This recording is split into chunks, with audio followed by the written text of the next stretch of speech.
So, have you ever looked at the pyramids and just wondered how on earth did they build something so massive in the middle of a desert? Well, it turns out they had a secret, and that secret was one single incredible river. Let's dive in.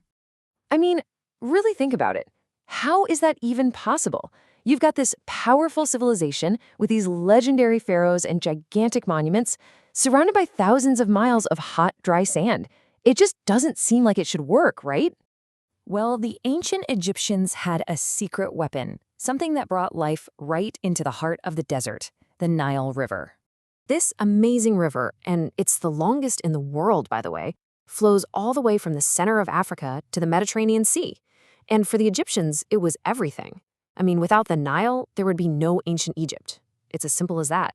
You know, the Egyptians saw their whole world in two distinct parts, and it was a pretty stark contrast. You had Kemet, which they called the Black Land. That was the dark, rich, fertile soil right along the river, and it was buzzing with life. And then right next to it was Deshret, the Red Land. That was the huge, empty desert. To them, it was the difference between life and death.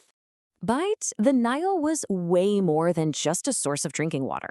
Every single year, it gave the Egyptians a gift, something that worked like magic for their farms. Okay, so get this.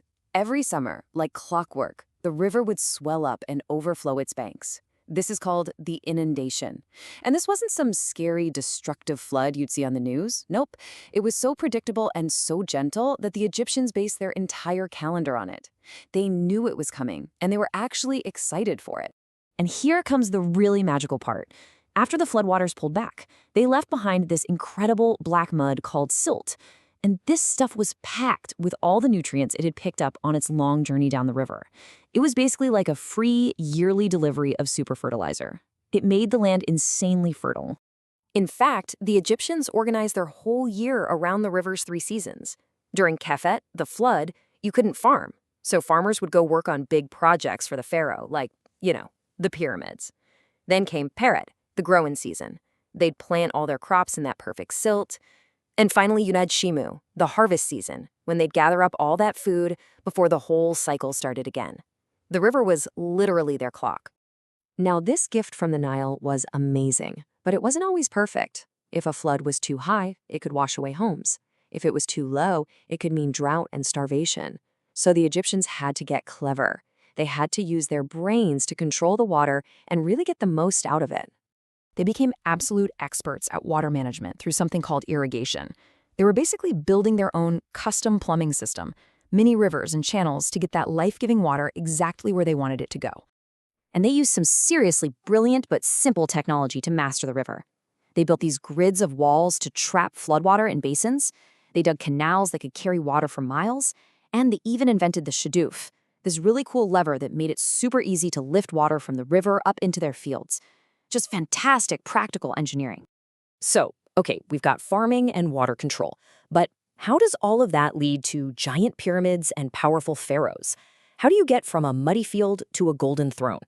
Well, it all comes down to a kind of chain reaction. That predictable flood and all that amazing silt, that led to incredibly successful farming, which meant they could grow more food than they actually needed to eat. And that's called a food surplus. And having that extra food, well, that changed everything. That food surplus was the key that unlocked their entire civilization. Because when there's enough food for everybody, not everybody has to be a farmer. People could finally specialize. They could become priests or scribes who could read and write, or soldiers. Or they could become the brilliant engineers and skilled workers who built the massive temples and pyramids we still see today. This is how their amazing civilization was born. So in the end, it was a partnership, right? A partnership between the geography and human cleverness. The ancient Greek historian Herodotus really nailed it when he said, Egypt is a gift of the river.